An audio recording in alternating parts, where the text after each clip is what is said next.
Good evening, everybody. Welcome to the first meeting of the Nuclear Decommissioning Citizens Advisory Panel for the 2024. This is, I think, a particularly relevant meeting because it's at this meeting when we hear the reports that are required through the board order of the Vermont Public Utility Commission that are required from the plant and that are received by the state to get reports out on that. So glad everybody is here. Tony Lafinsky is our meeting manager. Thanks to Tony for all of his good work. Tony, I just ask you to mute if everybody either mute yourself or Tony will mute you. We will get going. The first order of business is the panel roll call. Let's see, Lisa Weinman. She's here, I think. She's on the chat, Chris, and I think she's trying to get introduced. Okay.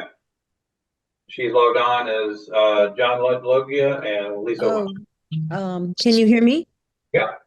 Oh, okay. Something just came out. I think the host. So it's Lisa Weinman. I'm a citizen appointee from the Vermont Legislature's Senate Pro Tem. June Tierney? Not here yet. Dr. William Irwin. Yes, Bill Irwin from the Vermont Department of Health, representing the Agency of Human Services. Thank you, sir. Trish Coppolino. Yeah, Trish Coppolino with the Department of Environmental Conservation, representing the Vermont Agency of Natural Resources. Great, thank you. Brett Long. Vermont Rep Laura Sebeli. I think she's in an airplane at the moment. Vermont State Senator Tony, could you please mute anybody who's not muted? Okay. Thank you. Vermont State Senator Mark.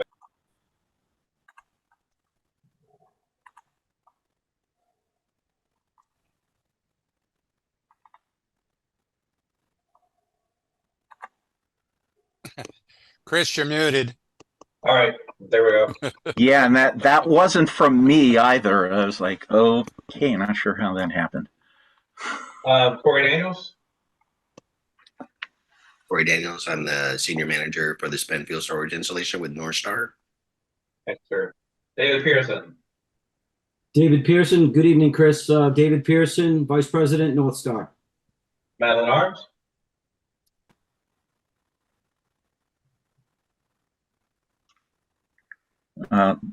Hi, Chris. Sorry, had to get myself unmuted.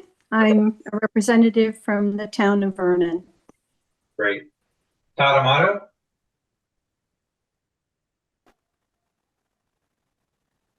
Not seeing Todd, okay.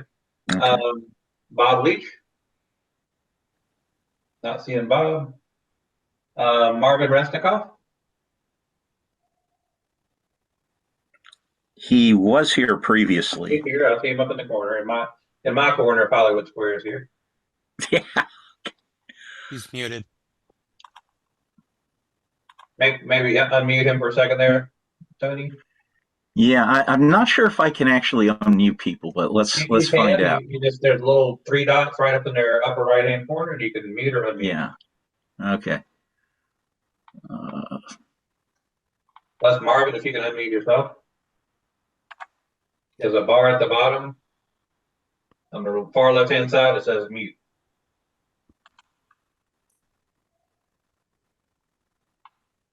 Hey Tony, if you want, make me a co-host when we get a chance, and I'll help you with this.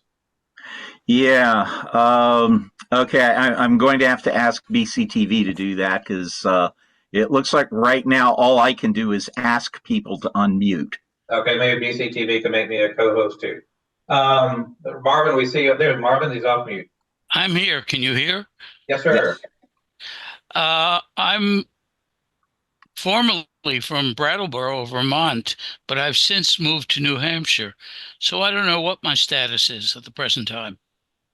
Well, I assume you're still appointed by the Speaker of the House, right? Your term is through September 30, 2024. So you're glad to have you, sir. Yes, that's right. David Eastman. I'm here, appointed by the Speaker of the House. Great. Thank you, David. I see Commissioner Tierney has joined us. You waved? Yes, I am. I apologize. I had some trouble finding my way in, but I'm here now. Welcome. Thank And you. I'm Chris Campany. I'm Executive Director of Windham Regional Commission, and we just have a position on the panel, and I'm the current chair. So thanks to everybody for having us, for being here. And we'll be going through the agenda. I asked that we could try to keep the meeting to about 2 hours as opposed to sometimes we go to 3. Of course, if there's more comments that need to be made, we'll accommodate that. But 3 hours in any meeting, but especially in a remote meeting, can be particularly brutal. So we're going to try to stay on time. So can I have a motion to review and approve the December 11th meeting minutes? So move. Second? Second. Discussion? Chris, before we do that, there was one error that I discovered as I looked through the minutes earlier today. This is on page 9, line 35, discussing election of the panel vice chair at the last meeting. The first sentence says, Chris Campany nominated Lissa Weinman to be panel chair for 2024. We need to put vice chair in there rather than chair. Okay. But the rest of the paragraph seems consistent with her being elected as vice chair. Okay. Any other comments? All right. So with that amendment, I'll call a vote. All those in favor, say aye. Aye. Aye. Aye. Any opposed? Any abstentions? Okay. I see Madeline abstained. So, all right. Thank you. But that's the December 11th minutes are approved. We're going to move on to the NorthStar update on the Vermont Yankee site. Okay, just bear with me for a second, Corey. Okay. You should be seeing the presentation now. Thank you, Tony. All right, good evening, everyone. This is the progress update from NorthStar for today's NDCAP meeting. Next slide, please. As with every meeting, we remind everyone that NorthStar's priorities are pretty simple. We target 0 accidents with radiological, environmental, industrial, and nuclear safety with everything we do. And basically, our philosophy is if we do it right and we do it safe, it'll get done on time and it'll get done correctly. Next slide, please. The project schedule overview. You've seen this slide before if you've been to this meeting. It basically lays out the timeline of the major sets of activities with spent fuel management continuing indefinitely, and most of the site restoration and final survey finishing up at the end of 26, and all the other large component removals and demolitions happening before that. Next slide, please. All right, so as some of the other photos will show, the only major structure remaining now is the reactor building. The entrance to get to the reactor building used to be through the turbine building. We had to change and relocate the way we go in and out of the building. So our checkpoint for all our radiological controls now happen through the CLAN / makeshift office structures. And this is basically on the northeast corner of the reactor building. You can actually see some of the spent fuel in the large storage gas in the background off to the right. Next slide, please. So just the inside of those ISO containers have been converted. This is where the portal monitors are, and we can do our radiological monitoring on our way in and way out as needed to control the folks' exposures and ensure no contamination or unwanted materials leave the reactor building. Next slide, please. So this is in the basement of the reactor building. This room is pretty large, and it used to have what was known as the Taurus, which is a large donut-shaped water tank that held about 1 million gallons, or could hold 1 million gallons of water, and had a number of piping systems and components all over it, and now it's pretty empty. I just kind of point to the left and right photos. If you'll notice, one's basically a close-up of nearly the same location. Those gentlemen on that lift are actually cutting the embedded piping out of the wall where it penetrates through the wall. You kind of see the size and scale of that white stripe compared to those folks, and then how big the room is. Next slide.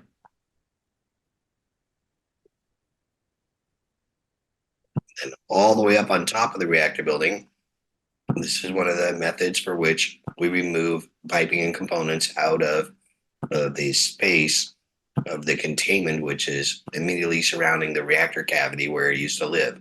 So all the recirc piping, residual heat removal, or spray systems, and all the other emergency piping that was connected to the reactor vessel, all those are being cut up and lifted up and out to the refuel floor, where then they're segregated and packaged and prepped for transportation to Texas.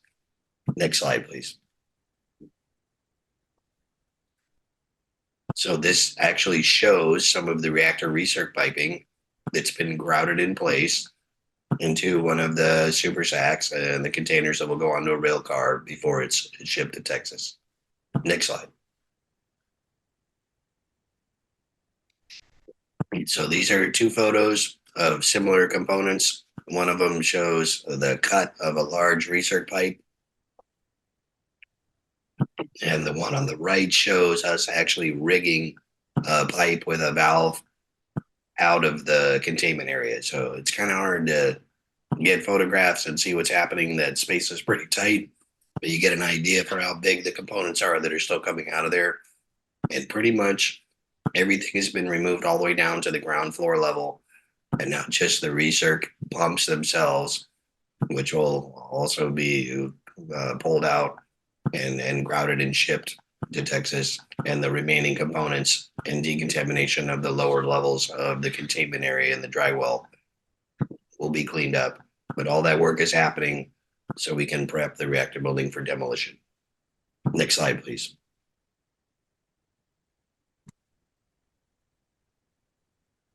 This is the ground floor level, basically the portion of the reactor building that surrounds the bottom of that inverted light bulb shaped containment structure. And this kind of shows how busy the piping and components are in the upper sections. You can see a gentleman up on the lift, and he's dismantling some of those components. There's actually two of them on two different lifts. Next slide, please. And this is what that same ground level looks like now. So we basically stripped out the entire interior of that floor of the reactor building. And this is what we do floor by floor to remove all the components and decontaminate and survey the inside of the building to make sure that it meets any required minuscule residual radioactivity levels or contamination level, so open air demo can be performed on the structure. Next slide, please. Same thing. This is one of the other floors. This is actually where this spent fuel pool pump skimmer room was. That's all been completely emptied out, and even small portions of the floor have been scabbled up to remove some embedded contamination.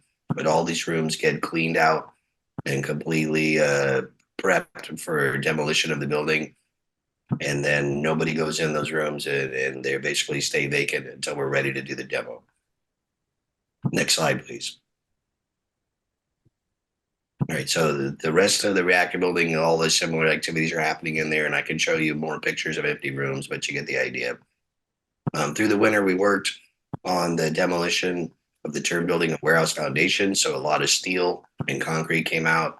As folks may recall, in accordance with the memorandum of understanding with the state of Vermont, we're removing the foundations of all the buildings to a depth of 4 feet below grade, and that's all happening in some cases quite a bit further, but for the most part, all that concrete and steel got pulled up and segregated, and much of the steel got shipped. Next slide, please. And you can see in that rail car, it kind of looks like a big ball of string almost, but a lot of that's 2-inch rebar all balled up and put inside of that rail car for shipment. Next slide, please. And then we're currently using a lot of that material to build a ramp from the south side of the reactor building, because with the size and scale of the demolition for the reactor building due to its unique construction, we will actually build a ramp up to the side of it, break a hole through the wall, and drive a large machine into and break through one side of the spent fuel pool. And then we will reach basically from that location around and start taking the building down from the top. Next slide. And you can kind of get an idea. The ramp's getting a little bit bigger there. Next slide, please. And bigger yet. And we're not quite done constructing it, but we will definitely bring that level up to about the height of a little higher than where that bucket is reaching. In fact, on the left-hand corner of that building, you can see a little antenna sticking off the wall. Yep, that's where Tony's cursor is. We'll basically be reaching about that height with the ramp. We actually have our civil structural engineering staff do all the calculations, validate that the load against the wall will be properly controlled. We'll put some special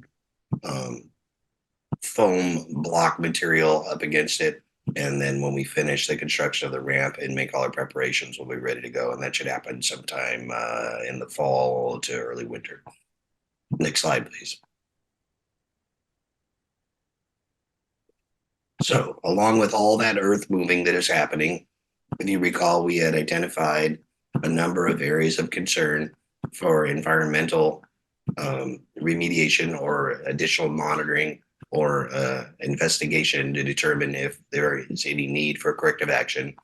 One of those locations was beneath what we used to call the new warehouse, which sat on the southwest corner of the turbine building.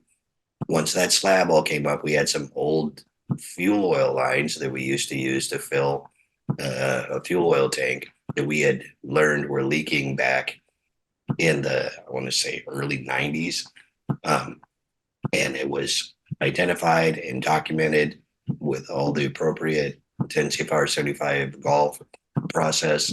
And we knew that when we did finally do the demolition of the building, we would have to dig this up, determine the extent of any contamination, and clean it up. It turned out to be just a little larger than we anticipated, but we were able to do all that work. And this kind of shows us digging the hole to get down to that and manage that excavation. And I know there'll be more discussion on that with A&R when they do their presentation. So next slide, please. Just another slide from a different angle showing us pulling that earth up to get to that location. Next slide, please. And then just adjacent to it, you can see the ramp also in the background in the reactor building from the south. We had another area of concern that we have recently excavated and done all the sampling for. We're just awaiting the results on it as well. Next slide, please. So these are kind of boring, what are generally termed dig and haul style remediations, where we know there's some, and it's the same thing, a little bit of diesel oil in this location or hydrocarbon down in the dirt. They dig it up, they can effectively see it visually, they can perform all the sampling and check the sides for extent of condition, and we basically clean it all up and send the impacted soils off for disposal. And we're in the process of making that happen right now. Next slide, please. And this was another location where we removed some buried piping, and just gives you an idea of what it looks like. This was the spray pond discharge line that ran right to the discharge structure, which is pretty much what you're looking at in the background there, right in front of the river. Next slide, please. And from one of the other locations that we had recently excavated and removed buried lines that went out to the stack, we brought in clean fill after all the sampling had been done and verified by the state's contracted service atlas. We then were able to backfill and bring to grade the location where that large trench was. Next slide. And you can see what that now looks like. So this is kind of, I'll call it a finished effort for refilling one of those large excavations for removing underground piping. A lot of earth and concrete and steel has been moved since we last did an update. And you can see in the locations where the underground piping has been removed, we restore it to grade in accordance with all the requirements from Agency Natural Resource and the DC and the MOU with the state. Next slide, please. Additionally, we had some spare turbine components, rotors, and casings. These are all being cut down. They're extremely heavy, very large, and they're being downsized so they can be shipped off. So just a photo of those folks working to make that happen there. Next slide.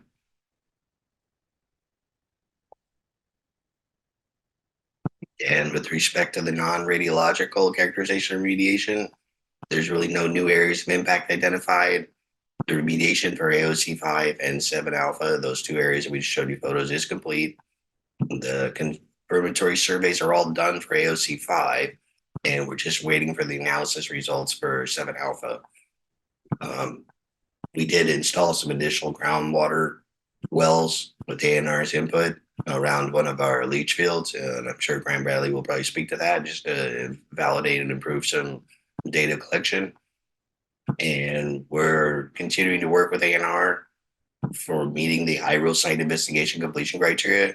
We believe all the AOC and site investigation activities are in the process of being finished, and they will be done by the end of May. So that's kind of an important hurdle with respect to the MOU. And we're making. Can you just say briefly what iRule is? Yeah, Graham will probably talk to that more, but it's basically Vermont's rules for managing environmental standards and cleanup and remediation and corrective action plans.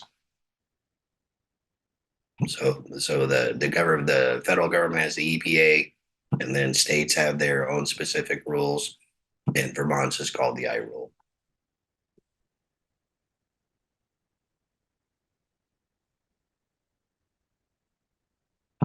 So in addition to that, we'll continue to develop the post-decommissioning groundwater monitoring program with respect to the MOU and the Agency of Natural Resources. Overall, we're not finding anything that we didn't previously identify, and the things we have found have been very much on target with what we anticipated. We don't think there's anything exciting left to locate, but we'll continue to look as we go. We have one more slab to pull up for basically on the kind of real close to where you saw those Sealand containers that are the new entrance into the reactor building. Just north of that was what was called the compactor room. It's the last basically on grade slab that has to come up, and we'll be getting underneath of that in the next week or two and do all the required sampling and finish that again, as I mentioned, by the end of May. And we continue to collaborate throughout our regular meetings with the Agency of Natural Resource and the DEC and the Department of Health. We just had a meeting this afternoon. Next slide, please. And then these are just some photos of the environmental monitoring, and then us adding some wells on the site. These type of data collection and so samplings are happening regularly. Next slide, please. And as always, we're watching closely, especially with our experience with the tracks in the springtime. So we have folks that do weekly inspections to walk those down, and we're going to have a lot of shipments leaving the site still. So we keep a close eye on the railroad tracks and the performance of that equipment. Next slide, please. And where we can, we've pre-released materials so it can be recycled. You could see us loading some steel scrap there. Didn't have to go to Texas. That's a good thing. Next slide. And I can only come up with so many different ways to show you us loading rail cars, but I always squeeze them into every presentation. You can see the materials coming out of the reactor building in the upper left-hand corner. And you can see them being loaded in the bottom right-hand corner. And we're currently loading quite a few rail cars a week. Take us to the next slide. We'll look at some volume and some numbers. So we're up to about 4 or 5 rail cars a week, over 850 shipments. Already got 84 on the year as of the beginning of the month. And you can see we're over 2.36 million cubic feet and 104.7 million pounds of material. So a lot of stuff is left. The one thing you will notice is the total activity that's being shipped. That number isn't changing a whole lot. And the reason is all the high carry content materials that were on the site are pretty much gone. The research piping and a couple of heat exchangers that are going to leave here in the next couple of weeks are the last of those items. So we're kind of coming to the point in the decommissioning where it's more moving earth, knocking down buildings, doing the big work, the more, I'll say, critical radiological parts of the work. That while there's still a little bit left, it's pretty limited, and it's a safer radiologically, the activities that the folks are doing on site, and the things that you're going to see in the future are more big machines moving materials. Next slide, please. And close it out with a reminder of our Target Zero program. We're trying to do it right. We're doing it safe. And I will say we've had very good safety performance, 0 lost time accidents to date. And this year as well, no recordable injuries. So it's a very good record. Don't brag about it too much because we never want to jinx it, but we ask our folks to pay a lot of attention on watching out for each other and staying engaged with what they're doing, because they're operating huge machines and doing some pretty serious work. And that's a presentation. Barring any questions. Thank you, Corey. So we will move on, just so folks remember the run of the show. Next, we'll hear from the state agencies, and then we'll open up to questions from the panel and then the public. So next up is Natural Resources, Department of Environmental Conservation. Good evening, everyone. Good. I assume I'm unmuted. Yeah, my name is Graham Bradley, and I'm with the Contaminated Sites section of the Waste Management Prevention Division, the Department of Environmental Conservation, and the Agency of Natural Resources. So I tend to think of myself more with the DEC, and I'm basically providing oversight on behalf of the DEC, both for our permitting programs. I coordinate with different sections with the permitting, and I'm within the section that looks at the investigation and remediation of contaminated properties. So that's kind of the overview. Next slide, please. And so this is just a summary of what's been happening in the last few months since NDCAP last met in December. Rather than put this in sort of a date order, it's in the way I think of it in terms of what's laid out in the I rule, the Site Investigation and Remediation of Contaminated Properties rule. We begin by site investigation. So first of all, identify areas of potential contamination, investigate them, see if there's actual contamination. At this site, we're also doing, because a lot of that site investigation was done before some of the buildings came down, even where we don't necessarily believe there was contamination, we're doing some of these so-called, or we're asking Haley and Aldrich on behalf of NorthStar to do post-demolition surveys. And we have a consultant, the state has a consultant, Atlas Environmental, go out there at the same time to check out the soils beneath those floor slabs, beneath those buildings, to see if there's any evidence of non-radiological contamination.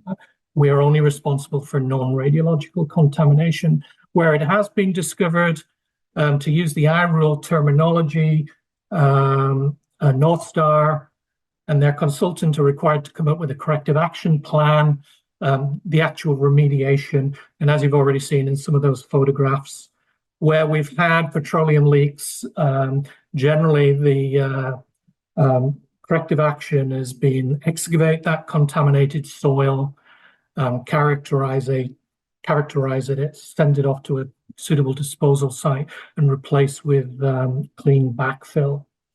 And then there's the other permitting programs, which I'll come to. So next slide, please, Tony. So the site investigation that's still ongoing is for these PFAS compounds you may have heard of in the news, the forever chemicals that have turned up in a number of places. They were identified downhill, down gradient of leach fields on site.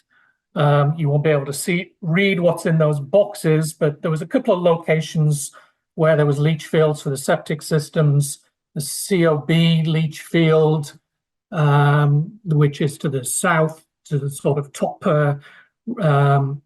right of this image here, and then the main leach fields, which Tony's now pointing at.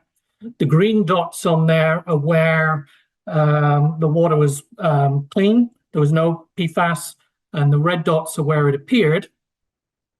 So we've asked Haley and Aldrich on behalf of NorthStar to go back and try and define the limits of that area with PFAS down gradient of those leach fields. And just to give you sort of relative orders of magnitude here, the current state standard, 20 parts per trillion, incredibly low standard.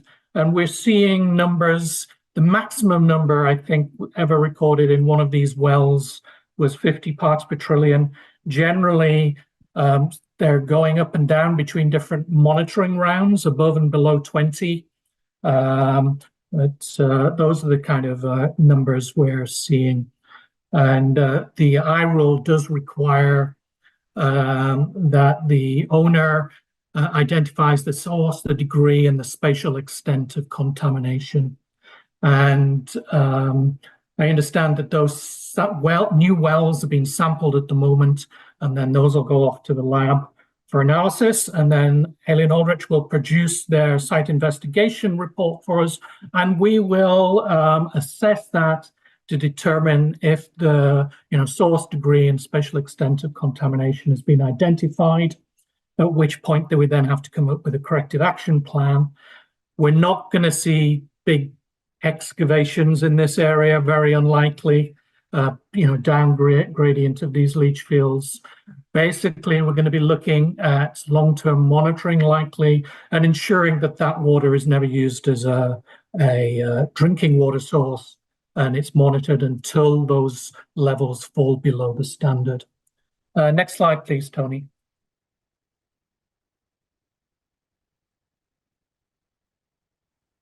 So these are a couple of examples of the post-demolition surveys that have been taken place in the last few months.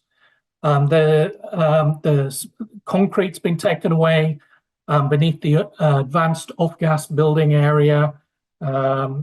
It's a little small, but I have tried to label where that is, just south of the reactor building there. It wasn't identified as an area of potential contamination. It is, I understand it was west of some fuel pipes. And so this was,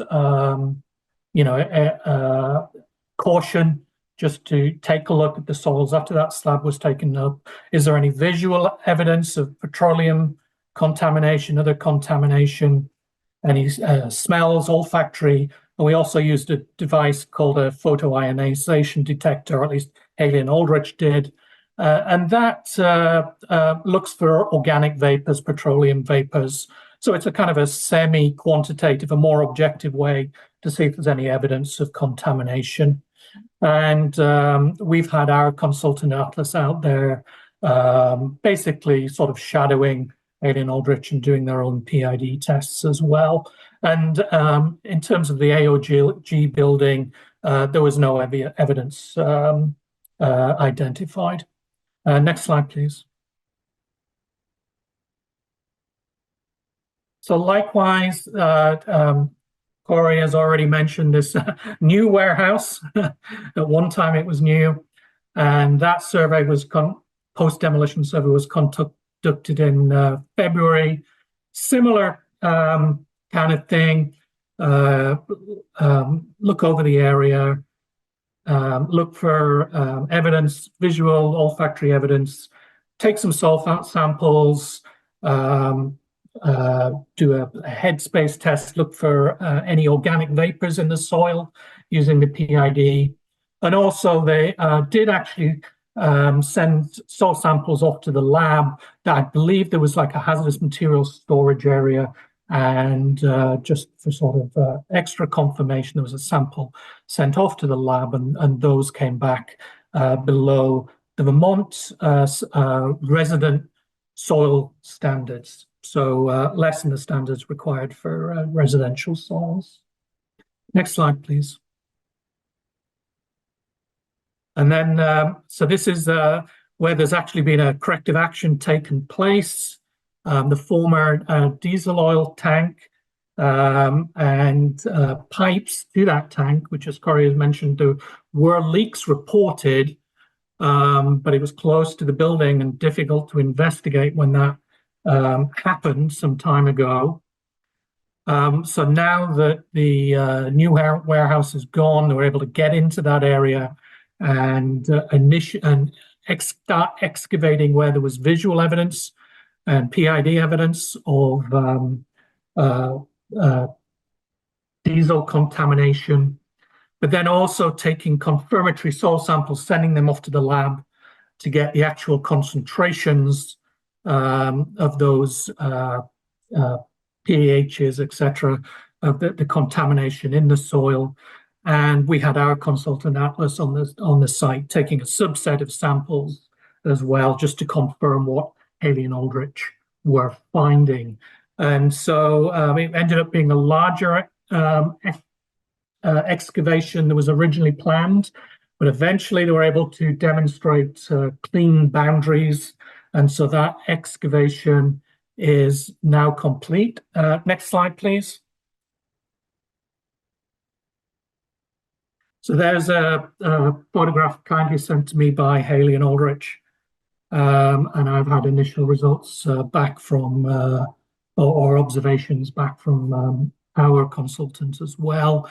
You can see underneath the tarp there is the soils that were excavated. The preliminary numbers I've got, so take these with a pinch of salt. I don't have the final report. These are numbers that have been quoted just by word of mouth, around 10,000 cubic yards excavated altogether. But of those, only about a third of that was actually impacted soil.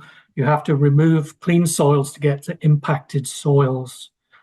And I understand they were able to cut the foundations, and they went deeper than 4 feet in order to get all of those impacted soils out.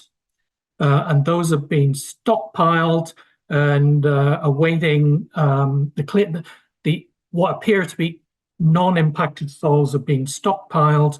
They'll be tested, they'll have a radiological screening, and then NorthStar will be deciding if that, and together with presenting the results to us, are those clean to be used as backfill again, just confirm that they're clean. And I believe some of it may be used as part of the ramp as well.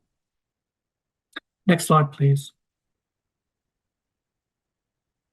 Okay, and this is the other area with the larger above ground, I think it was, fuel tank. Again, there was evidence of a previous leak below those tanks. So those soils have now been excavated. This one actually, I understand from Atlas and from Haley and Aldrich that the final excavation dimensions were actually a little smaller than initially anticipated. and those have been, the confirmatory sampling was done last week. I believe we're still waiting for the lab analyses for those before that is reinstated, just to make sure that Haley and Aldrich and NorthStar have reached all of that contaminated soil before that's backfilled with clean soil. Next slide, please. Final slide. And just a word about the permitting programs, my sort of sister programs within the DEC. Some of these within the Waste Management and Prevention Division, and some within the Watershed Management Division. And the Drinking Water Division. So there's an ongoing permit for a drinking water well on site. The routine compliance sampling is occurring there, as it does for all drinking water wells. There's still a direct discharge permit on site. No change, I understand, has been sought to that permit at this time. There's ongoing requirements for stormwater management, both for the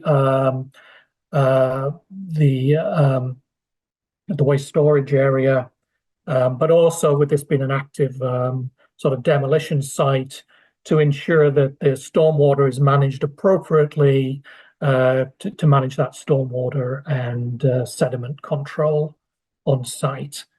And the rivers program still owes NorthStar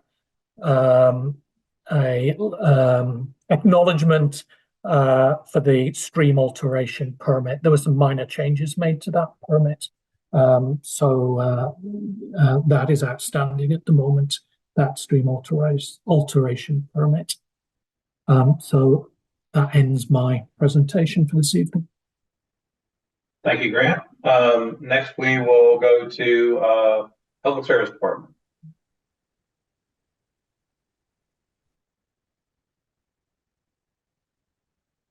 Hi, good evening. My name is Eric Guzman. I'm an attorney with the Vermont Department of Public Service Public Advocacy Division. I'll be providing an update on the current funding to complete decommissioning and an overview of the department's role, as well as confirming project progress to date and providing a brief overview of the annual financial submissions from NorthStar. Also joining me on the call are Nicholas Kapik and Mark Meir, who are the department's financial and technical consultants for the decommissioning project. Next slide, please. So just briefly as an overview, under the 2018 Memorandum of Understanding approved by the Vermont Public Utility Commission, the department is charged with conducting an ongoing review of the financial performance and technical progress of the decommissioning and site restoration work for NorthStar. On the financial side, we review the financial performance of the project, including cash flows. The department's consultants review the financial health of NorthStar and its corporate affiliates and assess the viability of the MOU financial assurances to fund decommissioning site restoration work. On the technical side, the department's consultants confirmed that the work performed is both reasonable and consistent with the withdrawals from the NDT and SRT through regular site visits. As a part of the department's review, some of the activities that we do are we receive reporting from NorthStar on a monthly and annual basis, which includes decommissioning progress reports, updated project schedules, pay item disbursement, earned value reporting, which includes a high level of financial detail from NorthStar. The department also receives 30-day notice of intended disbursements from Site Restoration Trust, from the Site Restoration Trust for any work performed. We conduct monthly meetings with NorthStar to follow up on any information requests stemming from those monthly and annual submissions, as well as monthly meetings with A&R for discussion and review of project progress. The department's consultants do regular site visits every few months to verify project progress against NorthStar's status reports.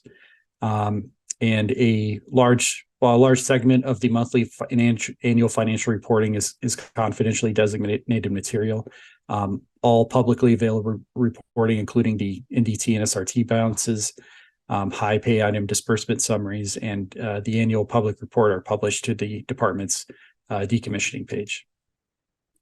Next slide, please, Tony. So just as a overview of the annual reporting requirements, the 2018 MOU requires that NorthStar file an annual public certification as well as certain financial disclosures by March 31st of each year. The annual public certification is submitted to the Department of Public Service as well as other state agencies, ANR, Department of Health, the AG's office, and the annual financial disclosures are submitted directly to the department. In the next slides, I'll just go over the contents of each. For the annual public certification under Section 2H of the MOU, generally requires 4 categories of information. The public report that was submitted contains a detailed description of all work completed as of the December 31st, 2023, pursuant to corrective action plans approved by ANR, as well as a detailed description of any remaining corrective action plans and site restoration work. The report also contains the available site restoration trust balance as of the end of 2023, which was approximately $49.5 million. And the report also states that the estimated work to complete site restoration is just over $7 million. And again, that annual public certification is available on our website. Next slide, please, Tony. As far as the financial disclosures that the department receives, we receive audited financial statements for NorthStar Group Holdings, LLC, and NorthStar Group Services, audited financial statements of the trust fund balances for both accounts, and an accounting of all disbursements. We receive a schedule of projected fund activity for the NDT and SRT funds through the completion of partial site release and site restoration. And we also receive a variance analysis of actual disbursements to estimated disbursements in prior years. Next slide, please, Tony.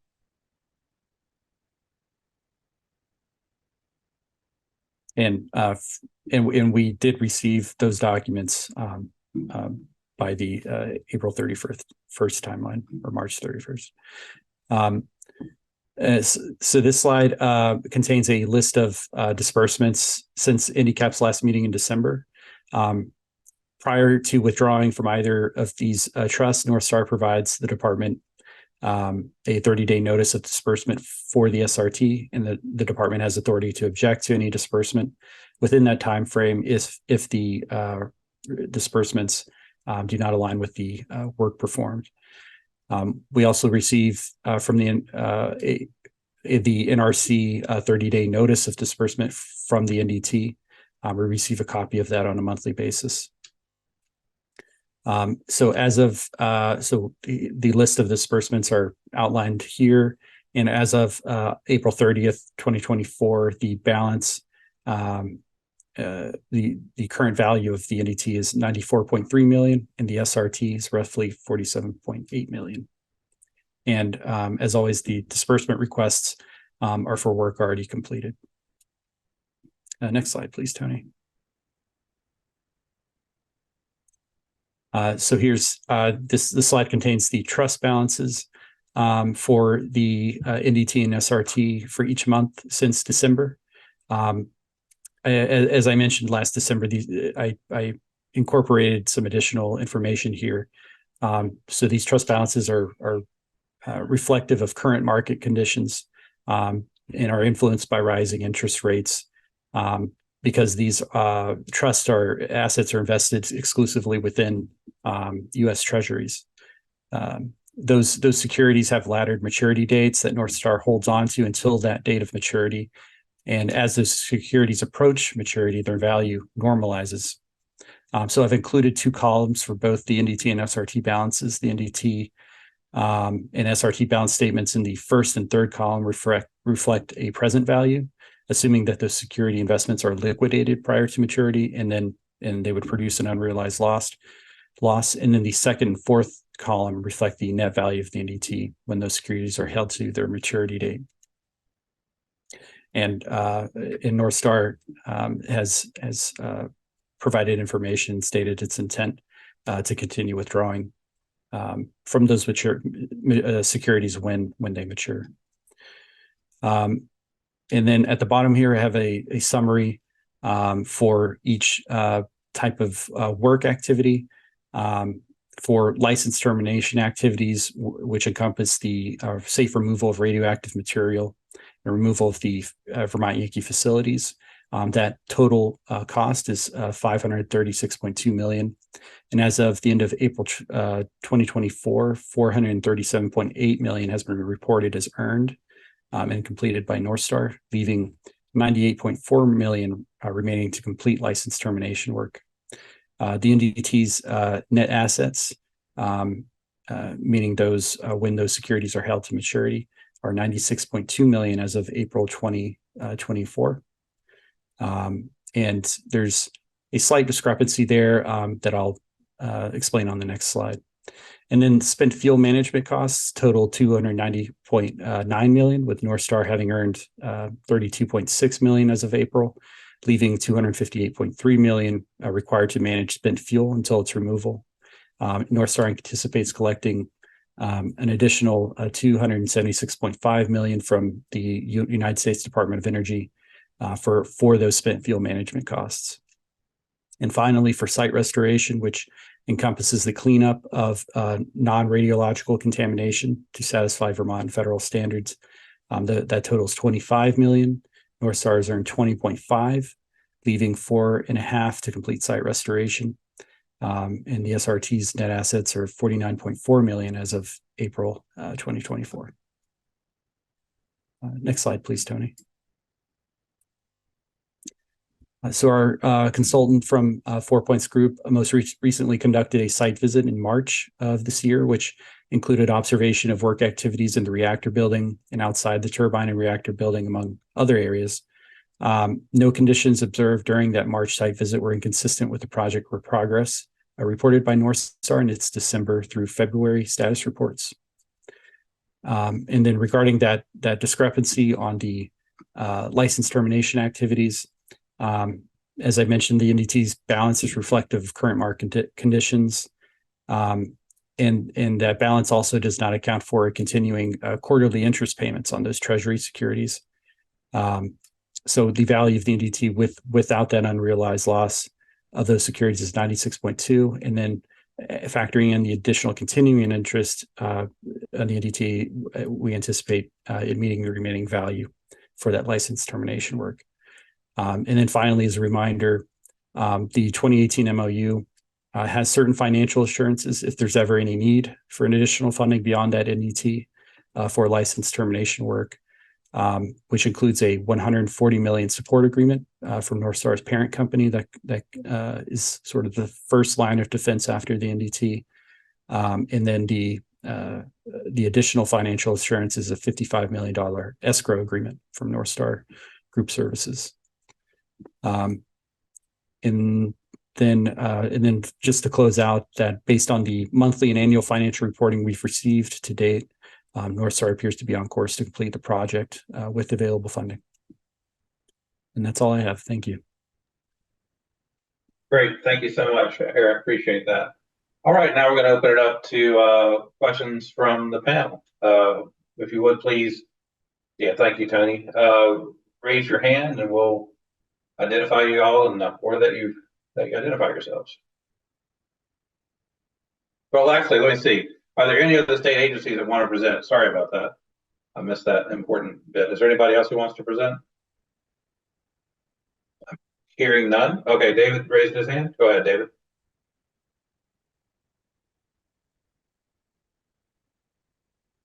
David, you're talking, but we're not hearing you. I think you're unmuted, but I don't know why.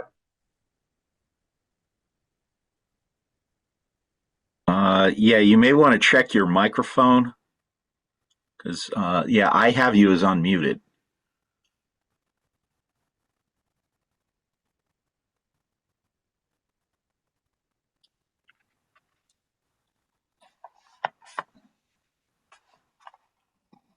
Let's see, while David's figuring out his technical difficulties, does anybody else have a question? Marvin, you came off mute. Do you have a question? Marvin?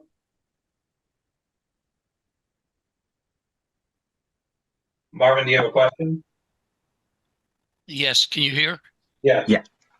I'm unclear. Maybe this question is off the issues that were presented tonight. I'm unclear how much taxes the local government gets on the site and in the future, how much when there is just spent fuel sitting on the site. Has the state looked into this?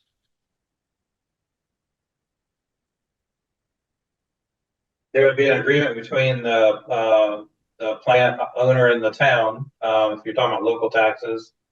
And I don't know if anybody wants to answer that question, or but you may be putting somebody on the spot who's not prepared to answer it too. So I do not have an answer for you now, but I can get an answer to you following this call if no one else has a response. Mr. Tierney's raised her hand. Yeah, thanks. I don't know the details, Marvin, off the top of my head, but I do recall that this was the subject of discussion in the Wayback Machine when the PUC issued a CPG, a Certificate of Public Good, for the plant, and then ultimately as part of the decommissioning process. So Eric will look at the agreement, and he will also call me out as inaccurate and wrong if my memory is not correct. But to answer your question, the state, I believe, has looked into it. I think another simple way to find this out would be to address the question to the local authorities. I don't recall off the top of my head whether that's a select board in Vernon or a town hall. Go ahead, Chris. I beg your pardon? Vernon Town Administrator. There you go. But those folks should be able to answer the question. David, are you functional again?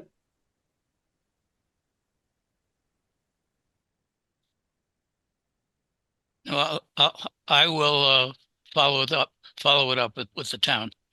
Thank you, Marvin. David, you want to put your question in the chat?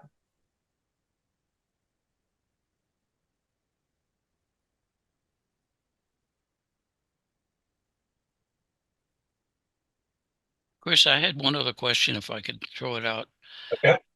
I didn't notice I noticed in the background there were a transformer yard. And I'm wondering how much of that yard is going to remain, which can be used perhaps for other purposes at some future time. Corey, you want to answer that? Yeah, I can speak to that, Marvin. There are actually 4 different transformer yards or switch yards on the site. There's a long-term lease with Velco for 99 years, and those will remain on the site for the foreseeable future. And it is possible, due to the high voltage connections to the grid at those locations, where the site could be partnered or coupled with either generation or some type of electrical facility, battery storage, solar, whatever, if the town and the right entity are able to find a coordinated effort to make that happen in the future.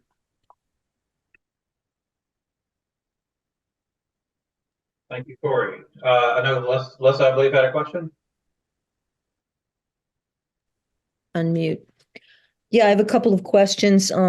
I guess for Corey, just to get a sense, the reactor building, the concrete in the reactor building, I saw that everybody who's working in there obviously is wearing full protection. And I'm just, wondering about the level of radiation in that building, and the concrete that comes after that, that's all going, is that considered greater than Class C waste? Or, I mean, how is it, how hot is it, I guess is what I'm trying to get to. And sort of along those lines, so that would be a question mostly for Corey. And then for the Department of Health, you know, it's really great that we have these split samples going on. We have some new wells that have been added, and A&R and DEC is being really thorough, observing Haley and Aldrich's assessments. But we don't get any of that when it comes to the radiological contamination. We depend on the company and the NRC, as we learned last meeting. So I'm just wondering, because so much earth is being moved around, because we are at the reactor building, that's kind of like last stands, and what about airborne contamination of potential radionuclides and just air quality? I'm particularly concerned about, you know, the frequency of monitoring. Has the NRC been doing monitoring alongside the company? How do we get a sense of backup for that?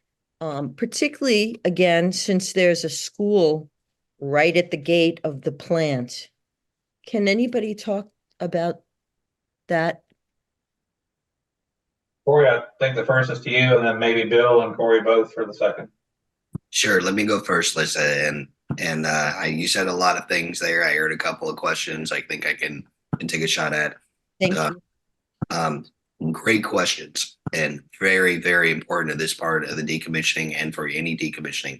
What I will tell you is, in general, the concrete is completely inert, and it's as safe as any concrete that you would pull out of any other construction site.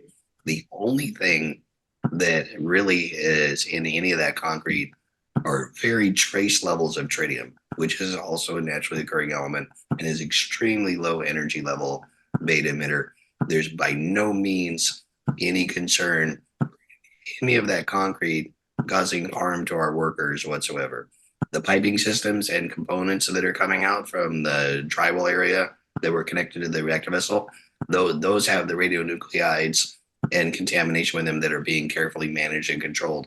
But the concrete itself, it's actually very disappointing that we're not able to reuse it, rubbleize it, and fill it back in the holes, because ultimately the transportation risks for shipping it across the country far exceed any danger whatsoever from any radiological concern from that concrete. It would pass every single measure of the requirements for site release, and any exceptions to that would be identified,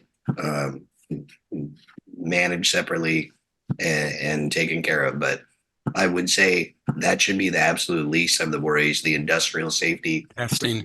been doing that work is a greater risk than any radiological component of that building concrete structure. Okay. Yeah, and Bill here from Health Department. So we are lacking jurisdiction to obtain samples or do sampling on site, but we have, as always, continued to sample off-site.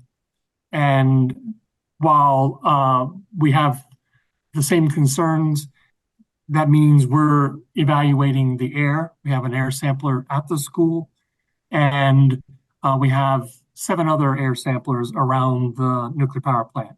And we change those samples, and so far there's been no significant change in the radioactivity in air from all of the operations so far.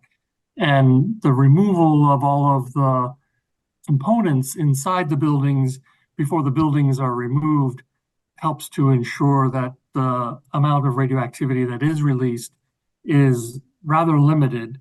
And because it's in concrete, it's likely to be a heavy particle size that would pretty much be limited to right there at the demolition site. But we also are monitoring water. Obviously, the water is beneath the buildings. It is flowing generally from the west of the site down along the site boundaries and to the river. And we measure downstream of the river, upstream of the river. And we also evaluating drinking water in Vernon and in Brattleboro. Lastly, the Nuclear Regulatory Commission requires that NorthStar, Vermont Yankee, maintain what's called a radiological emergency environmental monitoring plan. And that plan, as it has for the history of the plant, evaluates all of the potential pathways to members of the public and evaluate and provides data to support that the doses from any releases are below the regulatory limits that are established by both the NRC for their areas of jurisdiction and for us in the state of Vermont for our areas of jurisdiction, which are essentially west, north, and south of the plant boundaries, not the Connecticut River. And Bill, how often do you check those air monitors? Or do they if there's a problem, is it triggered for you, or what is the frequency? Yeah, they run continuously, and then we collect the samples and measure them.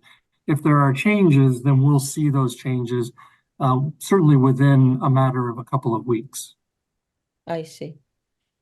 And I think we had talked in the last meeting about having those NRC, those regular reports that are made to NRC also appear on our website as part of the whole decommissioning package.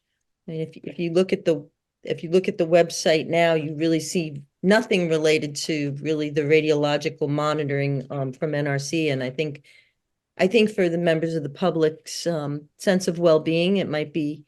We already talked about including those on the website, but I haven't seen them included. So I would encourage Tony or whoever's responsible for that piece to create the links or to make sure that they are available for the public's surveying as well. Thanks, Lisa. David, did I hear you come off mute? Can you hear me? Yes, sir. Okay. Not sure what the problem was. So on Corey's presentation, it looked like some new monitoring wells were being made. And then on Graham's, he talked about the PFAS. I was just wondering if that was a link between those two items. That's correct. Exactly correct, David. And Lisa, just to further answer the question and and I like that you also expressed concern for the workers being in those suits. Remember, the folks that you see, the photos that I've taken are generally doing torch work and cutting, and they're not in those suits for radiation. They're in that suits for the air quality and the inhalation of any smoke or particulate. We have samplers going constantly on the ventilation and inside the structures as well. And our people are very carefully monitored. And all those things that Bill just spoke to absolutely are happening on the site as part of that radiological effluent monitoring program that we've managed since the site was running.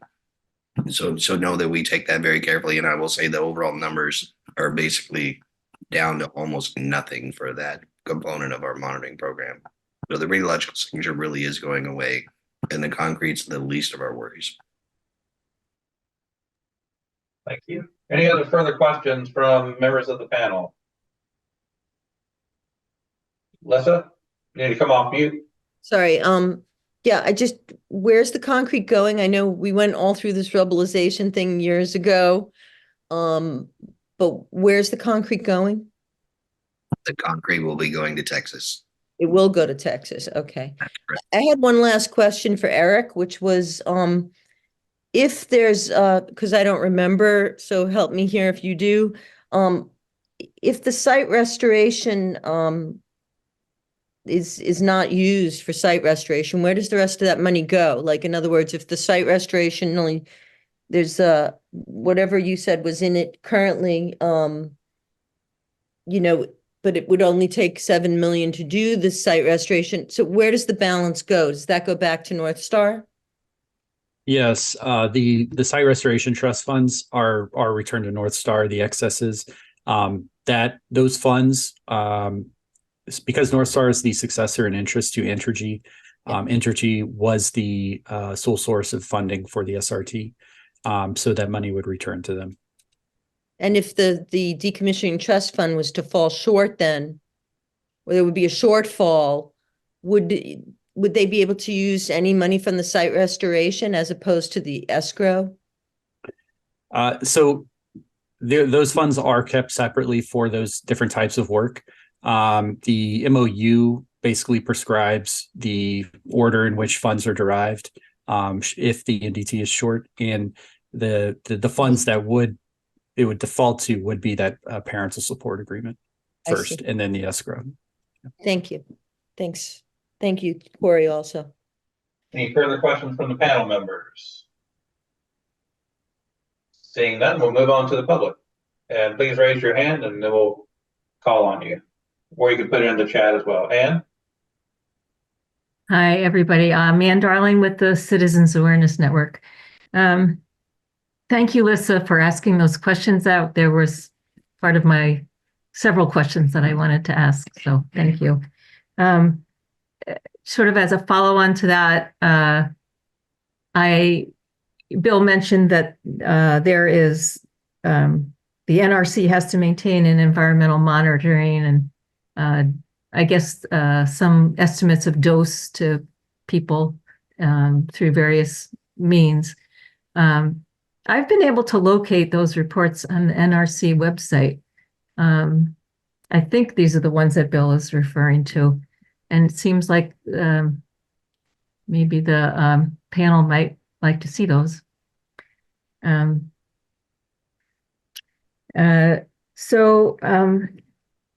have a very quick question for Corey, and I think I know the answer, but you frequently said, and it gets shipped off. So it's all going to WCS. Is there any exception to that? With respect to the concrete, Ann? You said every time you talked about, components being cut up or whatever, the concrete, whatever, everything that you were talking about tonight, you said, and it's being, packaged to be shipped off. I just want to confirm that that's all going to WCS. That is correct. Okay, great. I have a question that isn't directly related to anything we've talked about tonight, and I have brought it up before. Hey, Ann? Yes? Is this related to the state reports? Because we have another public session on general comments. Oh. I just want to give other people. Yeah, no. Okay. All right. Okay. No, I don't. That's it. Reports. Sorry, we were talking over each other. I'm sorry. No, so I just want to give, if there's any public questions related to the NorthStar state reports, I'd like to take those and we'll come back to other questions. Yes, I understand. I will wait for my other question. But we did, I just want to let folks know that I did have an exchange with you, Chris, about getting those reports on the website sooner, if possible, for the public to be able to digest them. Yes, I'm planning to bring that up to the panel towards the end of the meeting. Great. Yes, great suggestion. Thank you. Any other questions from the public related to the NorthStar or state reports? Okay. Any general public comments? And this will be your chance for your whatever else you have to ask. Okay. So I brought this up before about the impact of climate change and in relation to the site at VY in Vernon. And in April, the General Accounting Office issued a report. Basically, let me just pull up the title of it here. GAO, nuclear power plants, NRC should take actions to fully consider the potential effects of climate change. And basically, it says that NRC has been using information from past, historical data, and the National Academy of Sciences and GAO are recommending that we do a lot more using models that are related to climate change. And so, that's, I'm just asking about that. Sometimes the state can do that quicker than the NRC or the federal government. So that, to me, that seemed like, could you do that? Could the state kind of take that look? Because,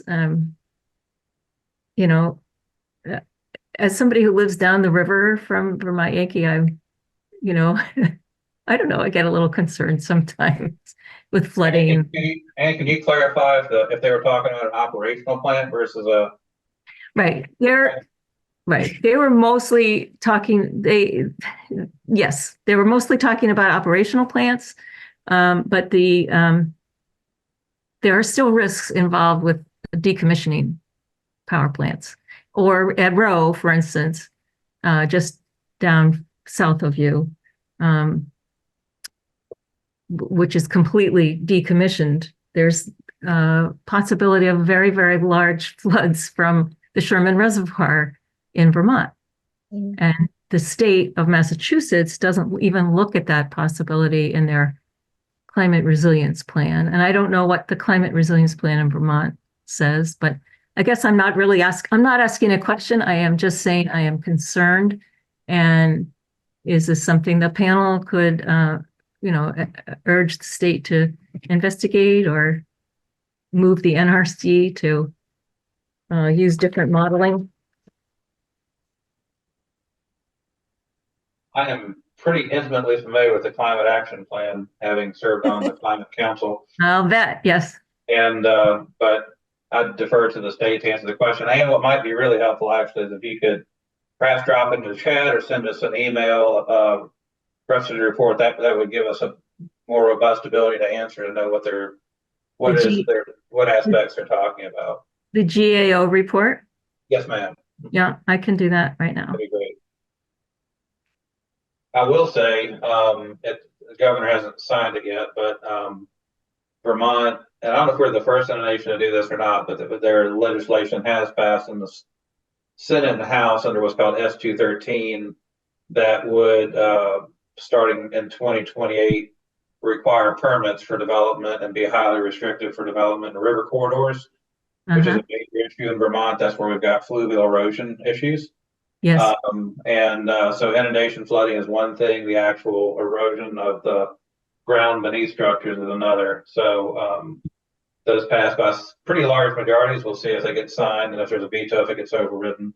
There's also related to, in that same bill, a new dam safety regulations, wetland protection regulations, a review of the state's current approach to flood hazard mitigation, looking at whether or not that's made perhaps more appropriately done at the state level, but that's still a very open-ended question. And there's some other bits and pieces in there too. So if anybody wants to look and see what we're proposing, but that was in part a response to the climate action plan, because the climate action plan called for those actions.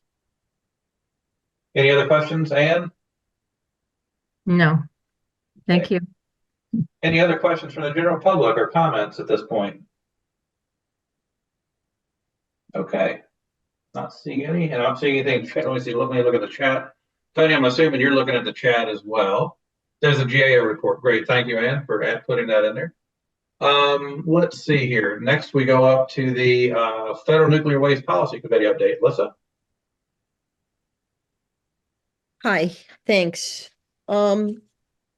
Yeah, there's not a whole lot to report. We did have our first of our quarterly meetings for the year back in March with members of the Vermont Federal Delegation, basically to give the members of the committee a chance to share concerns and ask questions about what's happening in terms of legislative efforts or DOE executive happenings related to nuclear waste policy nationally that could impact us here in Vermont.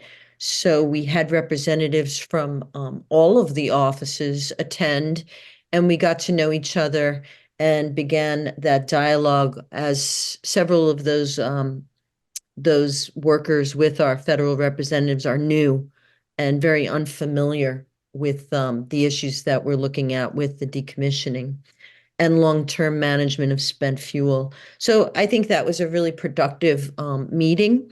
We're going to be meeting again on June 17th. And during the last meeting, Dave in particular raised some questions and Maddie, we all agreed, regarding what happens, if decommissioning is completed, but a cask fails and who's responsible for what?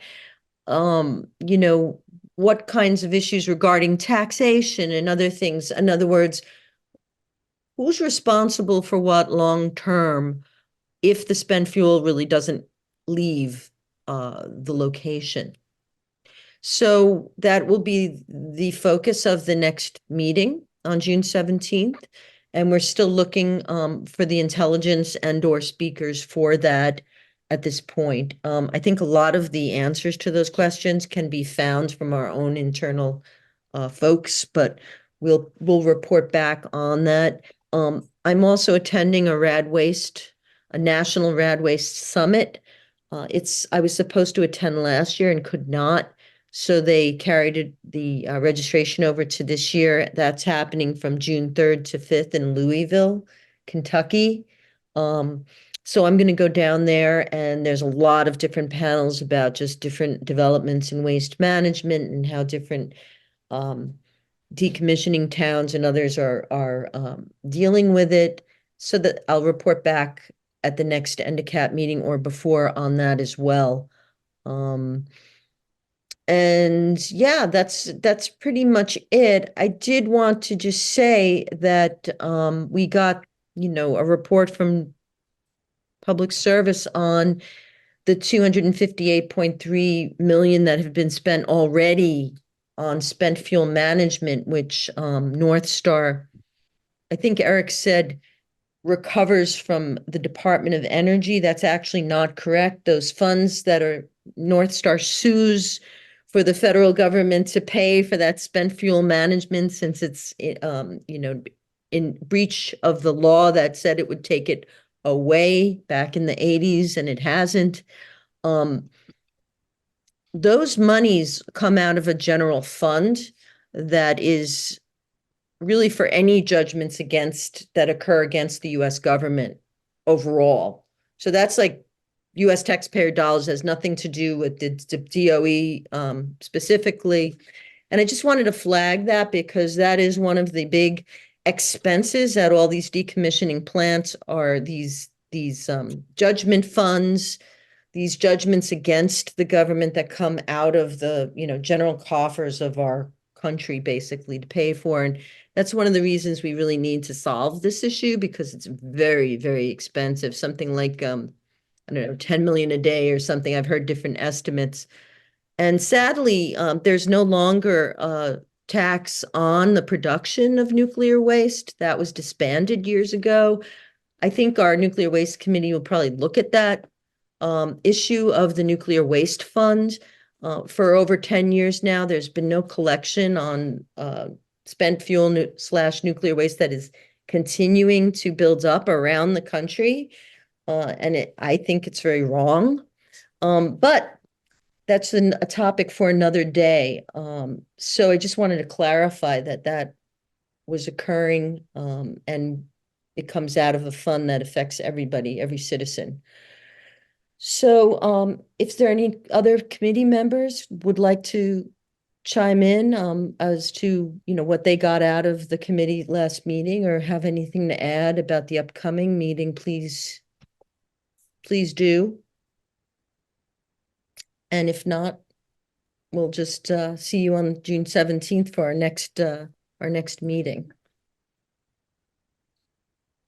I should Commissioner also Taylor? ask you, if the full panel, like these issues really, should we be endeavoring to provide like a written report every time we have a full NDCAP? I mean, this is kind of informal. Our proceedings are available on the website, obviously, through the recordings that occur. But if the panel would like something more specific, I'm happy to entertain that possibility.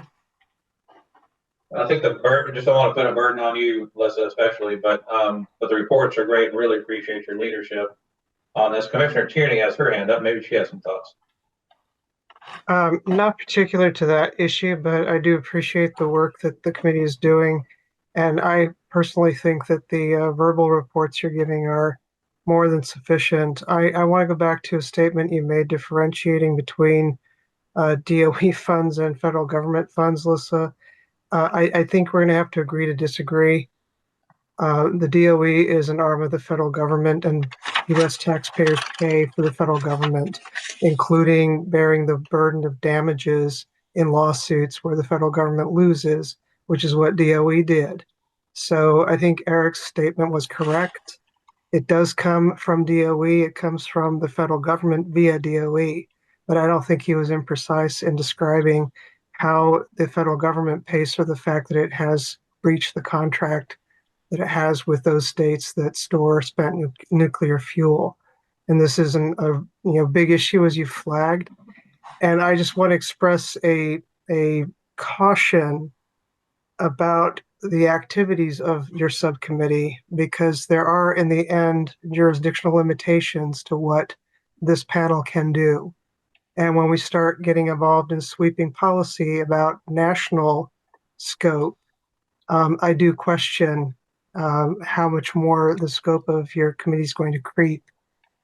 In the first instance, we're here to deal with the decommissioning of Vermont Yankee, the nuclear power station that was there.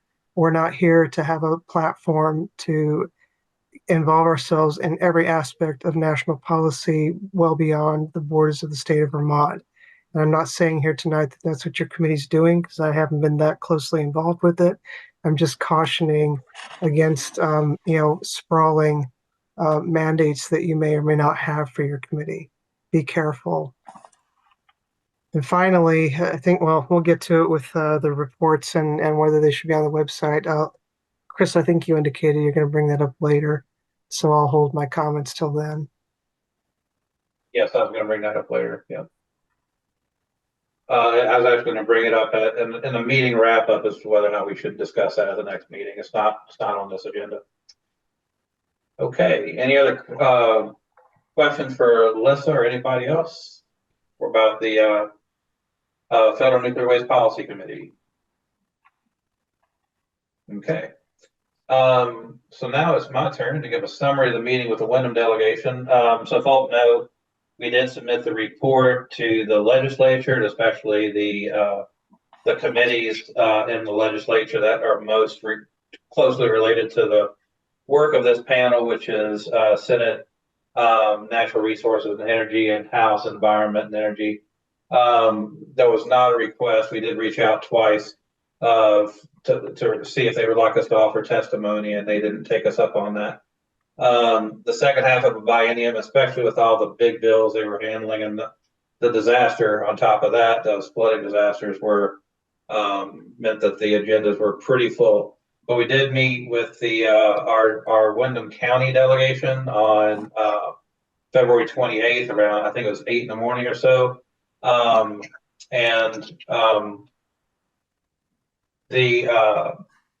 Is pretty well attended. I can't remember exactly how many members of the delegation were there. But myself and Corey, and I believe Tony, weren't you there as well? Yeah, I was. Just to to see if there are any specific questions that maybe the report didn't answer that I knew. And I think there was a total of 6 people from the delegation. It was actually a little hard to count because the camera was so fisheye. It was a little hard to see how many people were at the other end of the table. But it was pretty well attended. Thank you, Tony. So made a presentation, provided them with an update, and fielded some questions, but no real concerns. I think they really appreciate the time and effort that everybody on this panel puts into it, the interest of the people who attend the meetings, and we will, we're going to have, just to remind folks, we've got a whole election in between now and the new beginning of the new biennium of the legislature. But we may have a better shot of getting some committee time at the beginning of a biennium as opposed to the second half. So we'll try that again. We'll make that request in January, so folks know also the legislature, they'll have to, there may be continuation depending on who wins, who loses their elections. There may be new committee chairs, new committee members. So it's not a quick process, but we'll just plan on making that request per usual. So any questions for me about the delegation or the legislature in general? Okay. General public comments to the panel. Are there any? You can raise your hand or otherwise signal you'd like to make a comment. Seeing none, we're heading to meeting wrap up and adjourn. So what I would like to do, Ann Darling communicated with me and Tony and some others asking when the information, the reports that were going to be coming to the panel were going to be posted. And I thought it'd be a good thing to discuss at our next meeting about what is reasonable so that people have time to look at it ahead of time and digest. So I don't have a recommendation right now, but I just thought that from a procedural standpoint, that would be something good to have on the next meeting agenda about what a reasonable expectation would be of the agencies and of NorthStar, and whether or not that's something that we can accommodate. So, and Commissioner Tierney, you said you had something to say about that? Yeah, it's not entirely clear to me which reports we're talking about. I just wanted to speak specifically to the question that a member of the public raised about whether we could provide access to the NRC reports about radiation levels. I think, I'm not sure. And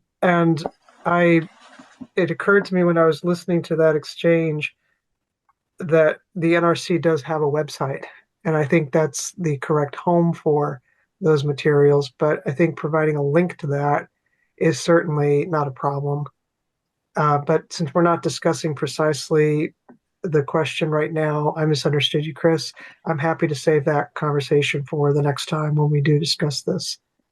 It seems to me putting links on a website is not a big deal. No, absolutely not. And just for good website hygiene, linking to the original source is the best course of action. Precisely.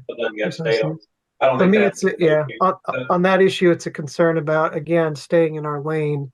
There's a reason why radiation and whatnot is, obviously something that a lot of people connect to nuclear waste and nuclear generation. But as everyone knows, there's also a very stringent legal delineation of jurisdiction, and I'm not interested in getting the department in hot water by reaching across that boundary. But it sounds like providing a link. I don't think anybody would be fine. I think so. And then the documents we're talking about are basically the presentations that we post ahead of the meeting. This time they were posted, I think, on Sunday and or Monday, and then some today. The idea is they're waiting at those posted a bit earlier than that. Yeah, I think Tony should be able to get that done. That shouldn't be a problem. I think the bigger issue is really agreement among the state agencies about what can work in your and NorthStar, what can work in your timelines. Is it 5 days ahead, 4 days ahead, 6 days ahead? So that way Tony is not trying to wrangle something around which that he does not spring a surprise on anybody. So ideally, if you guys could talk amongst yourselves and figure out what is reasonable as far as like getting information ahead of time. I know Tony can't control what DEC or NorthStar do, but it'd be great if you guys could just kind of come up with timeline for us. That would be one less agenda item at our next meeting. But it'd be great if I would say 5 days would be ideal if that's doable. But I don't know what your workloads are, and I'm just the chair. I can't make you do anything. So No, I appreciate that. And I also don't want to make commitments on the fly here tonight. I have colleagues that we're all hearing this and I'm sure reacting to it in different ways. So let's just leave it at, it's been teed up. And I would imagine that folks will be prepared to bring their thoughts about it to the next meeting. So I would suggest you do put it on the agenda. Because if we were to get together in a conference room somewhere and to say, no way, we've got too much going on, we're not doing this panel would be interested in hearing the wherefore and the why. So it should be on the agenda for us to be transparent so that our thinking can be checked by the people we serve. all right. And then Tony, when is our next meeting? I think we set the dates, didn't we? Yes. Yeah, hold on. I meant the one item I forgot to check. We have a meeting next in September.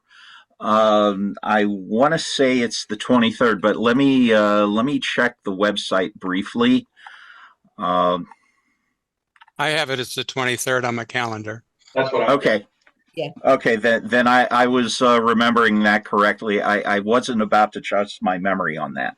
But thank you, folks, for confirming that. All right. Well, any other comments from the panel? All right. Can I get a motion to adjourn? So moved. So moved. Second. Can I get a second? The non-debatable motion. So can I get a second? Second. Okay.